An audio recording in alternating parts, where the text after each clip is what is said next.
Hello and welcome to Movies, Films, and Flicks. I am Mark Hoffmeyer, and joining me is a man who, if you go, he'll go. It's John Leavengood. I go, he'll go? Yeah. I don't know what we're referencing. Wait, if you go, we go. Remember in Backdraft? We go. Oh, right. Okay. Gotcha. We were talking about something before we started recording. And so I swear to God, folks, I was thinking about Star Wars. That's your hint for the future. If you want a inside baseball look into how we record these episodes, John and I chat about life, and then we were just talking about Star Wars. And I'm like, okay, let's start the episode. And I think of the intro in my head. I don't tell John what it is, and then I just dive into it. So you were probably still thinking about Rancors and Stormtroopers. I swear to God, I thought this was a line shared between Stormtroopers in the beginning of episode 7. I'm trying to think of what Stormtrooper said that. You go, we go. So, okay, John, before we dive into Backdraft, every 25th episode we do a Kurt Russell movie. We're finally talking about 1991's Backdraft. But before we jump into the Russ of it all, I want to talk about Ron Howard. Like, you and I, we've grown up with Ron Howard cinema. Like, I feel like he's been making movies since the 80s. You know, he was acting long before that. And, like, yeah, he's just been there since the 80s making successful movies. And so I found this really interesting Harvard Business Review article about him. And he talked about how when he was on Andy Griffith, he would watch the director's work really patiently. And then when he was on Happy Days, during the off season, he would direct TV movies. And he also directed a Roger Corman movie, but he had to it was called Grand Theft Auto, but he had to act in some Roger Corman movies first before he could direct it. And once he made a few hits, once he and Grazer got together and people helped him, he started thinking about cinema, and he started thinking about TV seasons. Like, you make 26 episodes. He's like, yeah, like 3 or 4 of the episodes aren't great. Maybe 4 of the episodes are great. So you have, like, there's a lot of great, there's not so many great, there's not so many crap, there's just a lot of good. And he goes, you know what? I think I can make movies for the next few decades because I think I can just keep making good movies. I'll make some great ones. I might have some duds. I'll make some good ones. And, like, reading about him and how, like, he learned to be he has a lot of empathy. So he talked about something really interesting where every actor, he used to coach a basketball team, and he wouldn't coach them as a whole. He would recognize their strength. If a kid couldn't shoot but had great footwork, he would turn him into like a defensive specialist. So on set, he learns the actor's strengths and builds towards those and works with them on set. And he also gets along with studio heads. He takes notes, but he's also very persuasive, but he'll listen to the studio, like when they're talking, because he wants to build a camaraderie with the studio heads. Also, like, let's say his DP comes up to him and his DP is like, hey man, I got an idea. He's like, well, I don't really see it. Can you show me? And like, but he'll let people show him. He's open to collaboration. And it's just, I don't know. It's just really interesting learning about his career because, we've watched his films for a long time. Like Willow, I've talked about. Like, I love Willow. I love Splash. We've talked about Rush on the podcast. We've, like, this guy, like, he did Parenthood. Then now we're doing Backdraft. And then he did Apollo 13. He got nominated for Oscars for that. Like, then he did How the Grinch Stole Christmas, which was huge. Then he did A Beautiful Mind, and he won an Oscar. Then he went and did Cinderella Man. Then he did Da Vinci Code, which made $700 million worldwide. Then he got nominated again for Frost Nixon. Like, this is a guy who, like, then he directs Rush, a movie that you and I adore. And then last year, he made a movie that I thought was incredible, which is 13 Lives, or 2022. Like, I think that movie is incredible. So this guy's been making hits and producing hits since the 80s. But, like, when conversations about giant directors, like, oh, Denis Villeneuve, Kubrick, justifiably so, Nolan. But then you have Ron Howard, man, who's just been making movies for 4 decades and just, acting long before that. And I'm really impressed by him, man. Like, I think he's a guy who he'll make a dud, right? Or he'll make a movie that's not a huge hit, but then he'll follow that up with a big hit. Like, he followed up The Dilemma with Rush. And it's just, like, he's a guy that can always, I think, rebound. Like, he has a really good sense of filmmaking. And that's why I love him, man. And, like, just watching Backdraft, listening about how they made this, it just made me respect him more and more. Well, yeah, he's he's just one of those visionaries, right? And spawned from the 80s. It's like we had our Spielberg, our Zemeckis, Ridley Scott. Well, I guess he started in the 70s.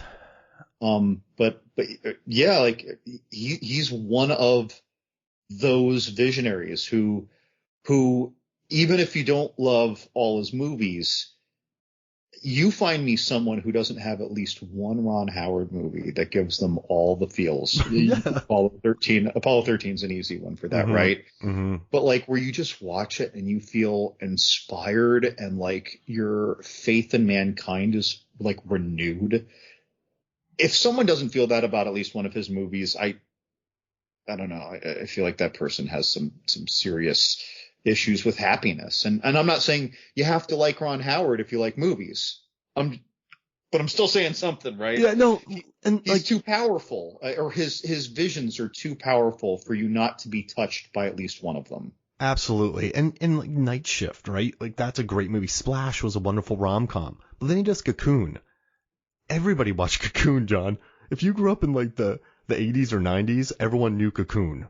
Like that was just a movie people watch. But then he does Willow, which has been a big part of my life for decades now. I love Willow, man. It's like one of my all-time favorite movies. But then he did Backdraft, which made firefighters sign up. Like it bulked the ranks of firefighters. And then he does Apollo 13, which is just incredible. And he's like ahead of the time with Ed TV, but like How the Grinch Stole Christmas. Kids adore that movie. Like this is a guy who I think he just keeps making, he has so many different types of films too. He'll go make Grinch, then he'll go make Rush, and then he'll go make Da Vinci Code, then he'll pop up in Star Wars, and then he'll make some documentaries, and then he'll go make the wonderful 13 Lives. It's like I really dig that.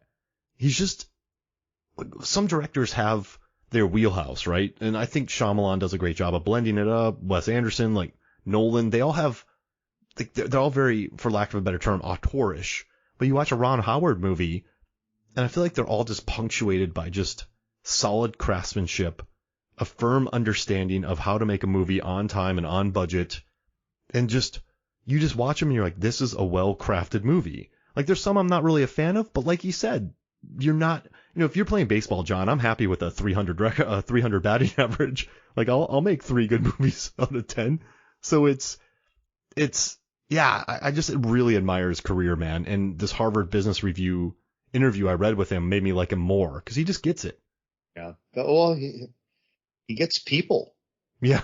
He it's not that he gets what makes us tick. He gets what makes us want to tick. Oh, like, but he finds it, right? Like, this guy, I feel like he can tackle most things. And then now that we're looking at Backdraft, it's a movie. Do you know how, I forgot how much plot there is in Backdraft, but the fire effects, I read all about the fire effects and how, oh my God, dude. John, they had firefighters, right? I was watching the behind the scenes documentaries. They had firefighters who their entire careers, they didn't get burnt, but on this film, they got burnt 3 times. Like the fire effects are so crazy. They tried VFX, but watching how they like just design this movie, and they're like, okay, well, if we have a fire on the first take, we're going to have a fire on the second take. So what does that mean for our sets? So they had to paint them specially. They had to work them specially. They had to create smoke. Like if this was a real fire, you wouldn't see anything. Like my father-in-law was a fire chief, and he's like, yeah, like whatever, man. Like everyone loved Backdraft, even though they know that you need a mask. You're not running in like Kurt Russell. You wouldn't see anything, but that it wouldn't make for a good movie.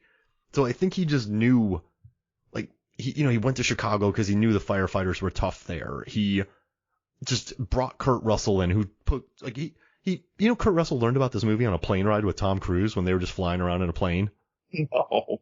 Right? Was Tom Cruise considered for it? Yeah, Tom Cruise was trying to recruit Kurt Russell for Days of Thunder. And Kurt's like, nah, man. And then Tom's like, hey, there's this other movie called Backdraft. And then Kurt Russell wanted it, but Tom Cruise dropped out.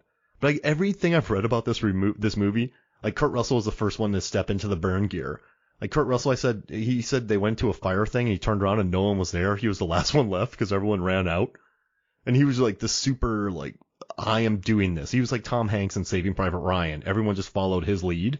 And I think that's why this movie stands the test of time, because those dudes were in fire. And it looks great. The fire is beautiful and harrowing. Like I'm watching this and it's This is a 1991 movie, and yet I'm looking at visual effects, and I'm not trying to. I love everything The Rock touches in a way, but it doesn't mean I love the whole product.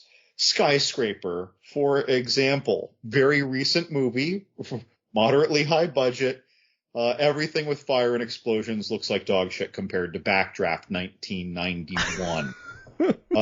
Like these visions, I'm reminded of the movie Event Horizon, where Lawrence Fishburne, that was a great episode of ours, by the way, folks, look it up, where Lawrence Fishburne is talking about watching fire in space hit his colleague in waves like water. And of course, we're wondering, what does that even look like? And we don't ever really get to see a good realization of this notion on screen in the movie. Event Horizon put its effects elsewhere, and it wasn't really about fire, right?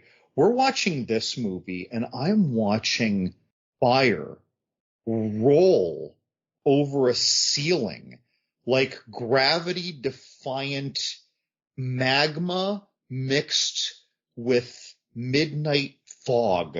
It is so weird and impressive and otherworldly to look at. Like, I don't know how this happened. The effects in this movie for fire are like when we look back at the effects of the dinosaurs in Jurassic Park for the time. It just somehow holds up. They did everything in all the best right ways. Yeah. I don't know how to put it better than that. It's so good. I wrote down fire effects. Wow. And then later I wrote, and more wow. That sounds like my notes too. Reading more about it. So Clay, first unit supervisor Clay Piney and the designer Alan Hall, they talked about and then even the cinematographer, he had to perform the cinematography in special gels and fire retardant clothing, so he didn't get burnt. But these guys, they had a $1.25 million budget for fire. And he said it took 4 teams to create, from researching the materials to lighting and controlling the fires on the set. So they were like, I don't know, I'm telling you, man, when you watch the behind the scenes on this, they said on the first day of this movie there was fire. And then they said on the last day of the movie there was fire. And just watching them figure out how to create this fire and keep the actors safe and then reshoot when they were in it. So they found out that there was a special kind of cardboard that they could light on fire that would look like that look like smoke. And they said the only problem with it, when stuff broke up, it would stick to the actors and they would be pissed. But they had a special cardboard that created clear smoke, nice ash. These guys, I'm telling you, these special effects dudes were awesome on this movie. And listen, what do you think about the story of this movie? Because technically speaking, this movie's gorgeous. No one could argue, like you said, when De Niro lights the fire and it moves and it's in the walls and the backdrafts, some of the most astounding special effects I've ever seen. But what about the story? Do you like the story? No, I don't necessarily. I'm not saying that I dislike the story. It's just that the story is just there as a vehicle to get us through the often harsh broing out brotherly love, hate, and to the next fire, I guess. Yeah. But yeah, the whole thing with we've got William Baldwin, jumping ship and joining the fire investigation team because I guess he can't cut it, or he thinks he can't cut it with his brother.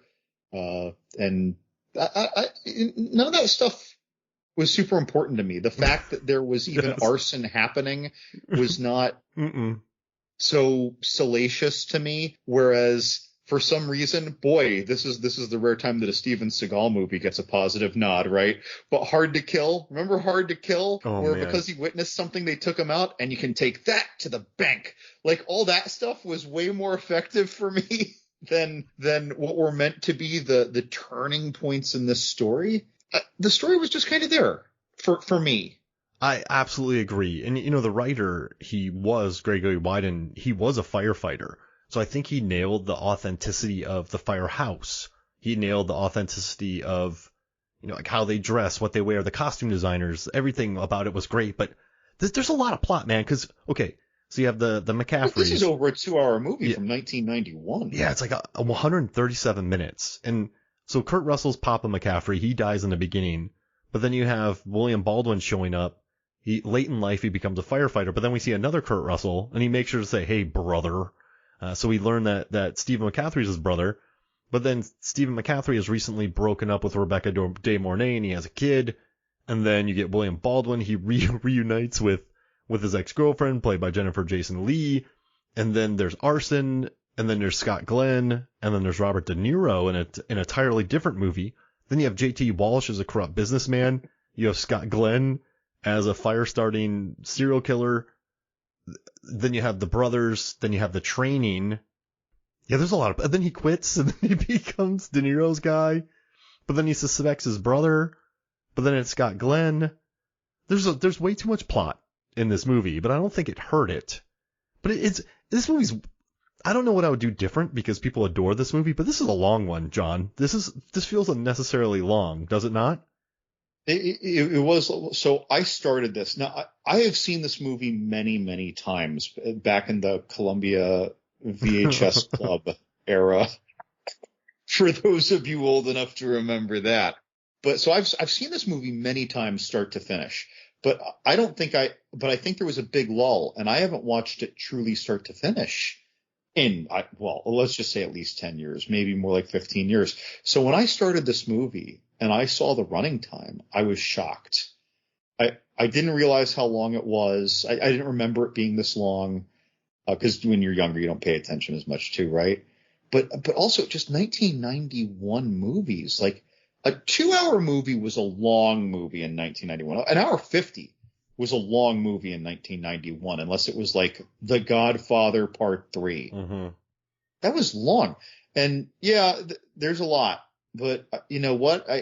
The movie is well punctuated by great relationship scenes. I agree. I don't know what I would take out of this. Like, I love the Donald Sutherland stuff. I think Jennifer That's Jason, another movie too. Yeah. That's a totally different movie. Like that's like a Silence of the Lambs type thing, where he's going to an arsonist and be like, "Hey man, help me get inside." But you know why I love it? He's like, this person like loves fire, but they use it, so they don't really love fire. And he's like, who wants to destroy with fire but doesn't love it? And he's like, oh, a firefighter. Like, I love that scene because it's very Hannibal Lecter-esque. Well, and I think that was it feels deliberate. Although these movies came out the same year, didn't they? Oh yeah. Yeah, they did. That doesn't mean it couldn't have been based, from the book. Mm-hmm. But it is striking how Hannibal Lecter he is, because he's savoring the interaction when Baldwin comes to question him to try and figure out in greater depth who this arsonist would be. He says, "Oh yes, but who's near the fire but doesn't love it?" It's like this is salacious. This is titillating to him, and he finds thrills in watching Baldwin work it out or bite at the bait. You know what I mean? Mm-hmm. It's such a, again, totally different movie. How many movies are we watching? Because that doesn't even necessarily feel. It feels like it could be in the same movie as De Niro, but not necessarily. Yeah. Okay. So we have a serial killer. Scott Glenn's a serial killer, correct? Or is he a? I guess we'll call him that, right? Or what is he? A serial revenger. Okay, serial revenger. So he's not just grabbing people; like he's targeting people for specific reasons because they stole and took money away and they made money from it. So he's off of the deaths of firemen. He's a serial killing avenger or revenger. He's a serial revenger. So then you have that hunt, which is De Niro and him. And then, Baldwin could be 7 with Baldwin and De Niro chasing Scott Glenn. And then this could be Silence of the Lambs with Donald Sutherland, but then this could be brothers. a story of brothers reconnecting. This could be a story this could be a romance with him and Jennifer Jason Leigh. Like with the brothers, though, like he could have come in, had a tough time, washed out, taken another job, had all the Jennifer Jason Leigh stuff, right? Without any of the crime, and that could have been the movie. Yes, exactly. That could have been the movie, right? And then they're just kind of in antagonistic roles with respect to one another. I think I know why this movie works so well, aside from the special effects. And that's Kurt Russell. You know that scene when they are fighting in the hospital? Kurt Russell has this A+ shaky angry face. Like he really channels some anger. And there's a scene where he starts on the top of a building and he runs down a series of like walls and steps and containers all the way to the ground while a crane follows him. Like the physicality of Russell's performance, like when he's with his wife, when he's with his kid, I don't know, man. Like, and there's even a boat like Lethal Weapon in this movie, which is interesting.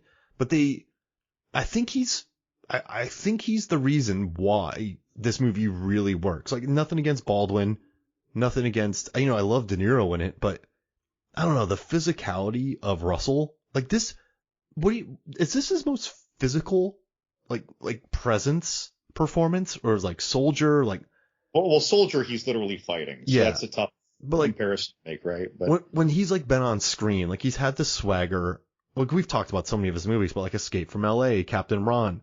But this one, there's so many different Russells, man. Like I don't know. I feel like the physicality of this one, and like I guess quote unquote the manliness of it. This might be his peak manly movie.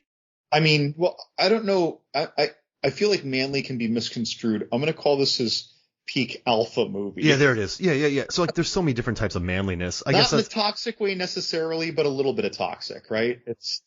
But there's also just like the hero stuff, but then, with reckless abandon because of his own self-loathing with his other failures. So he just has to do that. It's that character who's like, no, I just have to do this because that's what I do. And Rebecca De Mornay says it, right? And Baldwin says it. But really, I feel like that's fueled by something else. And it's like he's a hero, but he's not a hero necessarily out of virtue. Oh, it's more of lack of like making up for other things, and like or it could be making up for other things. It could even be, I've failed at all these other things, but God damn it, I will never fail at this, even at the cost of my own life. Ah. And he has a legacy to live up to. That's interesting. Well, and he kind of has his brethren of the hose. They always have his back. Even when he realizes what Scott Glenn did, they're sitting there having like an argument over like a dispute. It's like, what you mean you killed all those people because of this, that, and the other? He's like, well, yeah, man, they were profiting off of the deaths of our brothers. He's like, you can't do that, as opposed to tackle this criminal who has been deceiving you. And I don't know. It's a very layered performance. It's a very committed performance. You can see he's in the fire at all moments, right? He's just, I don't know. I think this is a really interesting Russell. I think this is one of his better performances, John. I really do. In terms of like physicality of his anger, of what he's lacking, I feel like he had a very clear-eyed view of this movie. And he said he loved this movie so much. He said he hated leaving this movie. And he talked about how on like the last day of shooting that he didn't want to go home. Like he said that like when he went home, he's like, and I went back to a life that was not as worthwhile as the firefighters. And they probably felt a little sorry for me that I had to go back to playing cowboys and Indians. Like he didn't want to leave this movie, John. Like he was so into being a firefighter that he didn't want to go back to playing pretend and acting. So he got like really into this role, which I thought was pretty interesting. Like it's I don't know. I just like it. I thought you mentioned his physicality, by the way, in this. If you take the alpha away, I feel like Breakdown echoes an older version of this character if you strip the alpha away. Interesting. Like, his outbursts, yeah. his struggles with the criminals. How do you think how do you think Bull would have dealt with those guys in Breakdown? with a tighter fist. He just walks in and they're like playing cards and he blasts them all with a fire hose. I don't know where he set that up, but yeah, wait, that had JT Walsh. This has JT Walsh. Tequila Sunrise, an executive decision. This is our fourth JT Walsh plus Kurt Russell movie. Yeah, it's a whole universe. We're running out of Kurt Russell movies. Not really. But yeah, no, like it was fun seeing JT in this. Like he's the JT. I mean, JT Walsh seems like a guy that Kurt Russell would want to work with though, right? Just no nonsense, knock out the lines. Cause I was, you know what's interesting? I was reading an article from 91 about this movie, and the reporter was talking about how even in 91, Kurt Russell found acting to be kind of silly. Like he kind of said that, like he just would rather go flying. Like he took the interviewer out in a plane and made the interviewer fly the plane, and he just laughed the whole time and then fixed it. But like, I guess at this time he said this interview said he's been long stuck on the special back burner Hollywood reserves for second tier leading men. His critical successes have often been box office disappointments, and his drawing power has been doubted. Like they didn't even put his face on the Backdraft poster because they didn't think that Kurt Russell could open this movie, which is kind of crazy. Like at this time, he was sort of second tier action star and he wasn't even promoted as being in this. So I think this hit probably propelled him into bigger and better things, right? Just as far as opening, because if you look at this, he did Backdraft and then he did, let's see. Oh yeah. Look at this run. This wasn't great. He did Best of Times, Big Trouble in Little China. Overboard was a hit, but then Tequila Sunrise, Winter People, and Tango and Cash, those movies didn't do great. But then when in 91 he did Backdraft, they did Unlawful Entry, then Captain Ron, which I'll stand by. But then he did Tombstone, Stargate, Executive Decision, Escape from LA, that was kind of not great. And then he did Breakdown, which did well, but then Soldier sort of punched his starring roles in the gut for about 5 years. But he went on a leading man run there after Backdraft. It's like this movie definitely opened some doors for him, I think, as a leading man again. This one really did give him about a decade's worth of leading man work. Oh, I mean, this movie has the staying power. Mm-hmm. This is the more broader public appeal role that he had in a long time. Yeah. I mean, Overboard, yes, but again, this is a serious role that, like, I could see a dad taking his 10 and 12-year-old to see this in theaters. Yeah, absolutely. Little intense, but still. But back in 91, we weren't worried about that. So, I can see that. I can see this being, like just a family Columbia House VHS club Friday night movie choice. Because, well, frankly, it was for me and my family many times. Whereas a lot of his other roles, well, like horror and gory sci-fi and funny fantasy action, when we get more genre-ish, we start to limit our audience more. No, that's a good point. Even if it's great within the genre, like Big Trouble in Little China, The Thing, we adore these movies. Escape from New York, but they're I don't know what the word. They're not weird movies, but they're weirder when we're looking at general genre appeal to general audiences, I feel. And so, like, this is the movie that on a Friday night at Blockbuster, almost anyone can reach to. You're not going to watch it with small children necessarily, but this could be a date night. This could be a family night. This could be bros watching bro movies, right? Mm-hmm. And no, you are 100% correct. Like, there's this movie's so rewatchable, Backdraft, but I also think that's because it's done so well. It just looks great. But then you have what's interesting too is it's almost the perfect cable movie because it's 8 different movies. Like you could, does that make, like you could just pop in and out of this movie? Like, I feel like these are the movies that are best on cable. And then, I was just thinking about something. I would say 3 movies that I would say Backdraft, Tombstone, and Stargate. Like, those are very beloved films. And Kurt Russell's characters are kind of the same.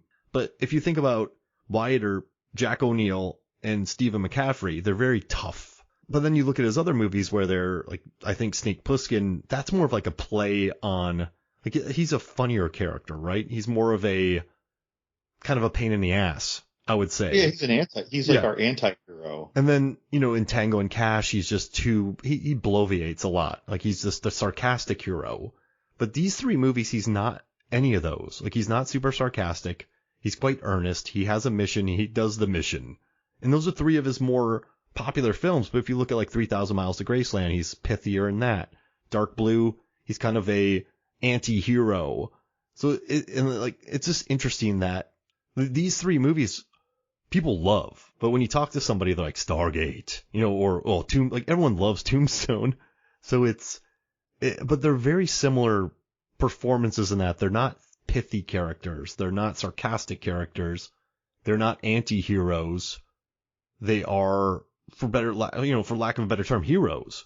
Is that the most profitable Kurt Russell? Is that the most profitable Kurt Russell? How profitable was Miracle Kurt Russell? Here, let me pull up his box office.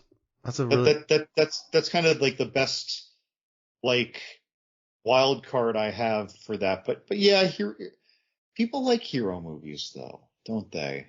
And they're straight up action film, like Backdraft. There's a lot of story, but there's awesome fire. Stargate, he's on location. Tombstone, like, growing, maybe it's just because we're in our 40s, but Tombstone, man, growing up, everyone's like Tombstone, bro, like Tombstone. So I mean, like, his highest grossing movies are obviously the Fast 9 movies and Guardians of the Galaxy. Vanilla Sky, but he wasn't really the lead actor in that. But like, yeah, if you look at Stargate, and then there's Backdraft, like, yeah, those are 2 of his and then like Tombstone made $56 million, but those are some of his highest grossing movies that he's made. So yeah, I think if you just looked at the release dates and what they were, like Westerns don't play worldwide, so it doesn't have that big of a box office.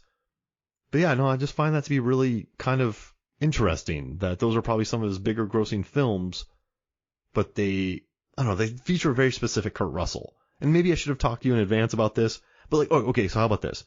His 2 highest grossing, like, non-Fast and the Furious, non-side character in a Tarantino film or sci-fi film with Tom Cruise are Backdraft and Stargate. His movies are never blockbusters, but I think the 3 that people just generally adore that are like The Thing and Big Trouble are his ones where he's like the hero or like the non-cheeky Captain Ron.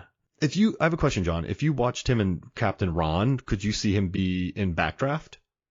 Like this character? Wouldn't predict that ever. I'd never predict that. No. Right. And what's funny is that I'd never have predicted that it was although just by 2 years, right? But that is the slightly younger Kurt Russell being that serious character as well. Yeah. Which Kurt Russell character, based on everything we've learned about him for the years we've talked about him, what Kurt Russell characters do you think is the closest to Kurt Russell? Maybe Mr. Nobody. Just drinking Belgian ale, flying all over. Because if you strip away the semi-infinite, like, MI6 CIA budget, he just seems to talk like a really straightforward, regular guy who's pretty self-satisfied with his position in life. I'm serious. No. It just seemed his most unrealistic conceptual character, right? In the infinite budget government agency, maybe that exists. I don't know. But like dealing with these criminals. I need to have my team my way. All right, Tom, whatever. But did you try the Belgian ale? Like, it's pretty good. I only drink Corona. Like, well, that's fine. I got that for you. I feel like that's probably pretty spot on. That honestly, or Overboard. Oh yeah. Again, just a fun-loving, go with the flow. We can handle whatever big deal falls in our lap kind of guy. I feel like it's It's those. That's funny. Because, yeah, he loves to fly planes. He doesn't really care about what, Hollywood thought about him. Like, I love that he turned down Tom Cruise. I was like, no, man, I'll go do this fire movie. Yeah, no, that's perfect, John. I mean, do you have any other ideas about that? Well, no, because, I mean, think about it. He's not 3,000 Miles of Graceland. He's not The Thing. He's not the guy from Used Cars. He's not Big Trouble in Little China. Like, I'm telling you, I think demeanor-wise, in all of these movies, like in Fat Furious 7, you're right. He's like, hey, guys, we got an intergalactic mission here. Let's drink some Belgian ale. Like, he has a winery. Like, he probably brings his winery with him all the time. And everything I've read, he doesn't seem like the larger than life, the crazier guy. Like, on set, he was really chill. Just seemed like a happy dude. So yeah, I think you're right, John, because, he's not Stephen McCaffrey. He's not his characters from, like, Miracle. He's not Herb Brooks. He's definitely not Herb Brooks. Like, he's not Cash. So yeah, he's not Robert Ramsey from Poseidon. Maybe, no, not David Grant, because he's not a suit. I don't see him being a suit. He's not Jeff Taylor, because he'd be flying places. He wouldn't be driving around in a Jeep. So yeah, I think you sold me on it. And you went there first. I just went with my gut. But like, we're going to be running out of Kurt Russell movies. Yeah. I feel like we have 5 left. I don't know the real number. Okay, so we have, like, Once Upon a Time in Hollywood, we don't need to count. We have Vanilla Sky. We have Sky High.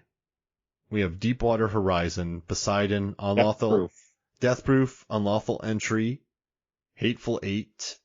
We have Fox and the Hound, if we want to do that. We have Silkwood, Dreamer, Overboard, Grindhouse. Let's see. We've done that. We haven't done Overboard? Nope. The Best of Time, Swing Shift, The Mean Season. Let's see. Touchback, Art of the Steel. We've done Bone Tomahawk. And we haven't done any of the Christmas Chronicles movies. So we have a few years left. Yeah, all right. But I don't mind it. This is good. But I mean, more than I thought. Like going back to Backdraft though, I know it's 18 different movies. I know that, but like it's still fun. It's still, I don't know. I feel like the episodic nature makes it go by pretty quick. Even when you're watching it, it doesn't really feel like a 137-minute movie because there's enough interesting. It doesn't feel like 90 either. No. But there's so many momentum killers in it too. But the momentum never dies fully. You have the relationship with Jennifer Jason Leigh, then you have Rebecca De Mornay, then you have the De Niro thing, and then you have the Scott Glenn thing, and then you have the J.T. Walsh thing, and then you get then there's an entire training montage in the beginning, but then he quits. The fact that Ron Howard made this, I think in a lesser director's hands, this movie would not have been so successful as it was with Ron Howard. It would be too haphazard, and if I think that what makes it work, despite the stitchwork horror of 8 movies put into one, is that when you do have the conflicts are actually the consistency. Yeah. Any scene where J.T. Walsh is cross with somebody, any scene where Baldwin is conflicted with Russell, any scene where Russell is conflicted with anyone else, Rebecca De Mornay, Scott Glenn, whomever, you're being too hard on him. I'm like I am with every other probie, whatever. But like the intensity is the tone that's consistent. Everything else around the movie is not, right? This relationship with Jennifer Jason Leigh. Oh, we're making out on top of a fire truck. Oh no, the fire truck's going away. Oh, the guy's pulling down the fire hose and here's a bra and he looks up and Baldwin's like, sorry boys. And they're like, oh, you, right? And it's like, that is not in this movie, right? Where you have all this intensity, but no, it's whenever people are cross, whenever there is emotional conflict, vitriol, or emotional fire, that is what is, or like that's what's consistent. Absolutely. That's the tone that successfully finds synthesis between these very unrelated, sometimes sets of thematic scenes, I think. And that's hard though, right? Because it's different combinations of actors. It's not just Baldwin and Russell. It's them, it's other people, it's other combinations of people. But that's where I think it works. I think that is the TVA timeline that we're all trying to bind everything to. You know, and that's a great point. Like the conflict of the moving fire truck, the conflict of, you know, De Niro sets up Donald Sutherland, but then he has to go back to, later on, Baldwin has to go back to him to talk about that.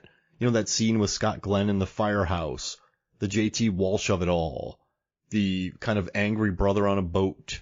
Yeah, like, I think you're right. Like, that does set up some interesting, like, there's good character work in this, and there is some interesting conflicts. But yeah, I think Howard's just able to find it in something that probably might not have worked. And yeah, but also too, it helps when you have De Niro just wandering around. You have Kurt Russell, you have Scott Glenn, you have JT Walsh, Jennifer Jason Leigh, Rebecca De Mornay. Like, you have just a killer's row of actors in this film. And then you also have firefighters they also hired like firefighters who moonlit as actors in this film to add authenticity of it. The writer was a firefighter. Ron Howard is very practical. All the stunts and effects were just gorgeous. Like Ebert said it too. Like Ebert wrote something really funny where he's like, this movie's gorgeous to look at, but it's like 8 movies. So I thought that was really kind of funny that he wrote about that. And it's just, yeah, I think between Howard's skill, between the commitment of Kurt Russell, you know, Baldwin's totally fine. Yeah, I think it's a cable movie for a reason. It's a TNT movie for a reason. And it just worked. But I mean, I think Captain Ron was that same way. I think Stargate was the same way. I think Executive Decision was the same way. Even Tombstone. He's like the king. I think Kurt Russell might be the king of like TNT. Maybe Kevin Costner. Cause like Dance of the Wolves. But he's such a good, I don't know, he makes movies that are very watchable on repeat. I find that very interesting about Kurt Russell, because a lot of, like, can you think of other actors that you would just want to, like, that you've maybe rewatched more of their movies on cable, like Arnold or I mean, I know. Well, yeah, but that's for a different reason, right? Yeah. But yeah. Like Miracle. I could rewatch that whenever. The Thing. You and I could watch The Thing whenever, right? Oh, God, The Thing. Like, yeah. I wish I could get Sarah to watch that, Oh, but it'll never happen. Big Trouble in Little China. I could watch that movie every day. Yeah, he's just done a variety of very watchable movies, and I dig it. Hey, and I'm going to send you something. I just found this on a website, and I'm going to attach a photo for you. I think you're going to like it. But I found a photo of Kurt Russell's hair through the decades, and I just want to talk about his hairstyles real quick, John. I found this. Okay. Like, how am I getting it? I just sent it to you in Skype chat. In Skype. All right, here we go. It's like, I'm gonna dig this thing up. Kurt Russell's hair. So I found this art, like the history of Kurt Russell's hair, a cinematic timeline, human furnace art and design. Do you think Kurt Russell might be the most? Do you think he is the greatest? Do you think he has the greatest hair of any actor of his generation? Okay, he does have fantastic. Do you mean any actor of his generation? Yeah, yeah. Because let's just also talk about his beard too. Like the guy, maybe his generation, but like Brad Pitt's got the hair of his generation probably. Whoa, so oh wow. Because I guess Johnny Suede in Legends of the Fall. Yeah, like his long hair game is amazing, and it's even his long hair game is versatile. And when he has long hair, it's him.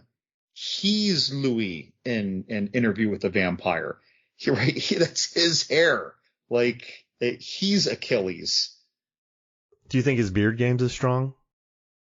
No, he doesn't have a good beard game in that respect. Yeah, I mean, Russell's got him there. But I'm just saying, but if we're just talking hair, Brad Pitt and Tom Cruise, probably both are their generation's hair icons. They have the hair that could kind of be insured for millions of dollars.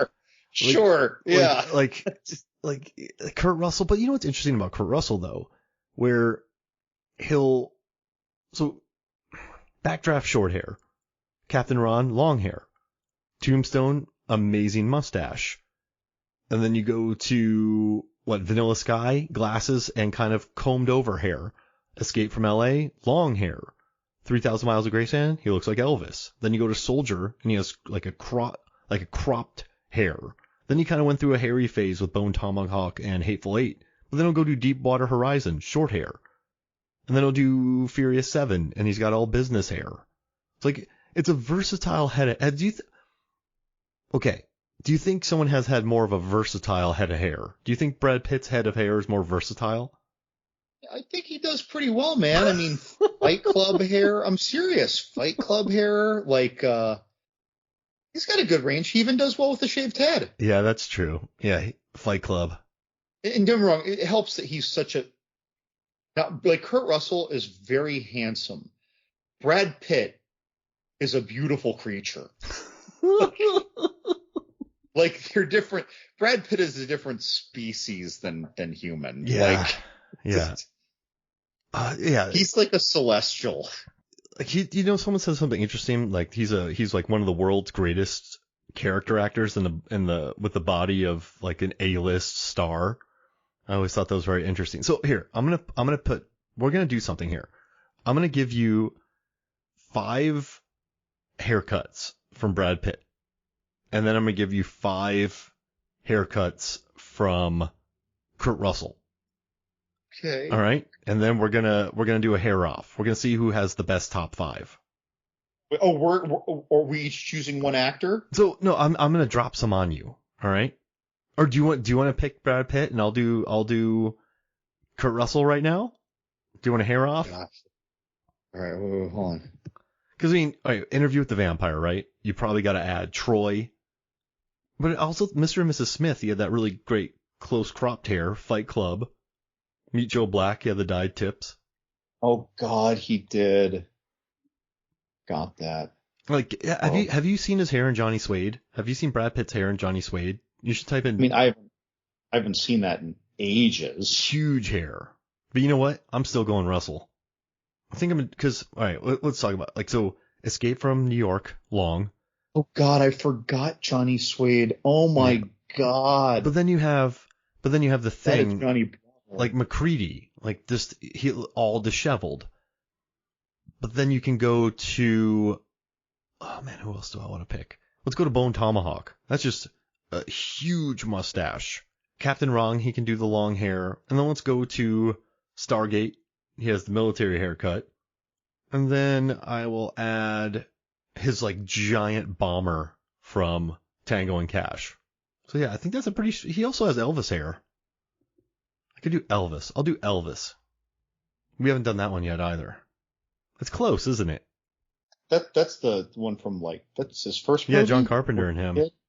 But I think you're right though, John, because Brad Pitt's got the hairstyles that's insured. And Fury, he looked awesome. But here's the thing though. He's super handsome, so any haircut he has looks amazing. I mean, in Inglourious Bastards. Yeah. That barber shop fade. Tree of Life. Oh man. This is tough. I see, you threw a curveball at me here, man. I did not expect that. You've been between Furious 7 and then dropping the Brad Pitt. I don't think Tom Cruise is up there though, because I've seen his long hair. I think he has great long hair. Brad Pitt's is maybe better. I would put him behind Kurt Russell. That's probably fair. Yeah, that's probably fair. And also Tom Cruise, when he does the kind of spiky hair, it never looks like Brad Pitt level. Mm-mm. Even though he's deliberately not supposed to look as edgy. The fact is, we all know he can't pull that. Man, he can't do the edgy. So, all right, I wonder if there's been a thing here. Kurt Russell hair versus Brad Pitt hair. Specifically those two? Let's see. A look at Brad Pitt's mesmerizing hair evolution. All right. I think more people have talked about Brad Pitt's hair. Dang it. Well, he's such a super famous, beautiful person, though. I feel like that just makes sense regardless of the actual judgment of the verdict of the hair itself. Yeah, that's a good point. You know what I mean? Mm-hmm. It's well, I have horrible hair, but if I had better hair than Brad Pitt, you're not going to find more posts about my hair online than Brad Pitt's, right? I might have a lot of Facebook comments, but it's not going to compare to Brad Pitt posts. Like, it's just not. He's too beautiful of a man. It's not fair. But you know what else is interesting? He got big in the 90s, whereas Russell had the 70s and 80s when hair was just a different beast in the 80s. New weird hypothesis. We did Jupiter Ascending ages ago with Eddie Redmayne being this, like, I don't know, million-year-old overlord who liquefies millions of people on harvested planets to create, I don't know, Ulta gel that he puts on his skin to live forever. I think that his goal was to look like Brad Pitt. If he harvested enough planets worth of murdered people that he liquefied into gel baths, I think he was hoping that he would just come out of it like Charlize Theron in a milk bath and Snow White and the Huntsman, and he'd just look like Brad Pitt. Was that enough references all crammed together? I think that was his goal. Man, and then he just gets kicked in the plums by Mila Kunis. And his sister also wanted to look like Brad Pitt. What about Brad Pitt in Tequila Sunrise? He went full Kurt Russell. He went full Pat Riley. That's a different hair look than Soldier, which is different from Vanilla Sky. And also, let's not forget, he was like in the perm days of the 80s with like giant hair. And he's never, I guess, tried to be as stylish with his hair as Brad Pitt has. Has Kurt Russell ever frosted his tips for a role? Well, when he played the Celestial, his hair was like feathered. That was a bit much. Yeah, that was a lot of feathering. Like, he was like 70s porn star feathered. Or 70s Days of Our Lives feathered. If that was any 70s. Like, well, I mean, really, it's like you got the two extremes there. There's pornography and daily soaps. No, John. If you were put in front of a court and you were a lawyer and you had to defend either Brad Pitt's hair or Kurt Russell's hair, which one could you make a better defense for? Well, I think they're very different defenses. Like, let's say you take the head out of it and just show the hair. Just the hair. Yeah. It's okay. Well, then it might be Kurt Russell's hair. Whoa. Then it might be Kurt Russell's hair because part of Brad Pitt's magic is that it's framing that beautiful face. He's so pretty. Yeah. Oh yeah. And manly. Don't get me wrong. But he's such a beautiful person. Remember, like Mr. and Mrs. Smith, like the screen was melting when the two of them were on screen together. He is an animated alabaster Michelangelo. But if you took his head out of it and Russell's head out of it and you just saw the hair, you would take Russell. Maybe. It's different because Brad Pitt's hair is silky, though, and some people just favor that. He has silky hair. Yeah. But Russell's hair isn't silky. That's not to say it's not beautiful hair. It's just different. They're different, man. This is like a chocolate and vanilla argument. Yeah, I mean, it's kind of unfair to compare two people with great hair. That was a lot of rhyming. See, like, Ryan Gosling has great hair, but I'm going to give the hair game to Brad Pitt. And Johnny Depp has good hair, but I'm still going to go. But Johnny Depp relies on long hair a lot. But I feel like Ryan Gosling and Brad Pitt, that's like chocolate and double chocolate chip. Like, Brad Pitt's just packing more. They're similar flavors that one's better than the other. Oh, I think we did it though. What do you think? I think it has been absolutely resolved. I hope Kurt Russell's listening to this and he's just been on a ride. I mean, the pod's been successful, and I noticed that when Kurt Russell is in African countries, he's clearly downloading the pod because you've been doing very well in African countries. Yeah. I'm telling you, African countries love movies, films, and flicks, Con Air, and Deep Blue Sea. Like maybe Kenya. Yeah, I love it. I love that we were like, Nigeria, like so many countries we've been number one in. Morocco, Morocco. So you posted very recently that I don't remember which African country it was, but out of their top 4 film history podcasts, like Deep Blue Sea podcasts and movies, films, and flicks, and one of the others you do were 3 of the 4. Yeah, Gambia. It makes me so happy that we have a lot of fans out there, John. We've been number 1 in Gambia at movies, films, and flicks many times. So if you're listening, hello and thank you. Tell us who you are. We want to know because we think it's awesome. John, there's so many podcasts out there. The fact that anybody would listen to this makes me happy. So, I'm just honored that anybody would spend their time listening to our show. But I think we did a good job of tackling Kurt Russell roles, Hair, Ron Howard. I feel like we tackled Backdraft in ways that maybe haven't been tackled before, and that's why people like our episodes. Yeah, too many people talk about all the same shit. Well, people. I'm not naming names, but it's too many of y'all. Yeah. We got a lot of compliments on our Predator episode because people like that we found new angles to talk about, and that makes me happy. Sarah, my girlfriend or my fiance's favorite part of Predator, when I made her watch Predator, was when Arnold hugs the tree when the Predator looks up and he's covered in mud. And that's what's a great moment, right? Like he gets tossed around like a beach ball. Hugs the tree. People talk about that movie being all testosterone driven and just ego-y and manly, but all those dudes get their ass kicked. Dude, yeah, that's one of the few movies where like Arnold plays out more like a Van Damme character. Yeah. And he just gets where he's basically losing until he wins. He's like the final girl in a horror movie, essentially. Very much. Actually, yes, very much that. Actually, yeah. He's getting just beaten the crap out of constantly. When he gets backhanded, he flies about 15 feet in the air. And I love that, a former Mr. Olympia, Mr. World is like, yeah, it's cool. I don't have an ego. I'll get blasted back 15 feet in the air.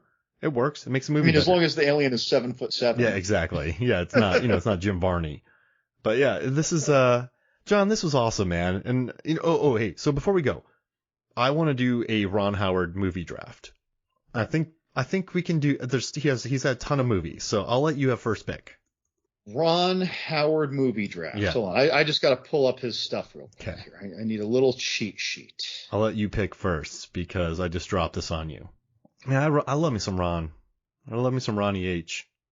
Some Ronnie Howie. Hey, there we go. Well, I mean, I'm going to go with the one that just always comes to mind first. That's my easy one, and that's going to be Apollo 13. Love it. I'm going to take Willow because I just love Willow so much. Good pick. I knew you'd take that, and I wanted Willow, but it's like then you just take Apollo 13 right out from under me then. So all right, so you got Willow. Mm-hmm. Okay. I'm going Far and Away, which is almost, it's not equal, but it's almost as all the feels for me as Apollo 13. My brother was talking about covering that sometime. I should get the 3 of us together to talk about Far and Away. I'm in. Outstanding. All right, yeah, I'll shoot Eric a message because he's been enjoying. Oh, I'm taking Rush, but yeah, he's been enjoying talking about Tom Cruise movies. So yeah, I'm gonna do Rush. Okay, I'm gonna take the movie where Wilford Brimley is 53, but we all think that he's 73. Cocoon. Yeah. Oh, that's hilarious. Dude, I swear to God, I have been meaning to revisit Cocoon for like 5 or 6 years. I never do, but I really want to go just have a full viewing of that again. And just constantly look up how old these actors are. That makes me so happy. They seem so old. And then you got Gutenberg in there, Don Amici playing basketball. I love it so much. All right, I'm going to take 13 Lives because I think that should have been nominated for Best Picture. I think it's a vastly underrated movie, and I adore it. I don't know if it's not vastly underrated, but I do think it's more underrated than it should be. I'm going to take Ed TV. Yeah. That's a good picture. I think that is a movie where every time I have ever watched that movie, seen it many times, every time I've ever watched that movie, I am more impressed with it every time. Good picture. I find more heart in it. I find more sincerity in the relationships in it. I'm just constantly more wowed by it. Great choice. I'm going to do Splash. And you feel free to take Backdraft because we should probably include that. So if you want it, you can have it.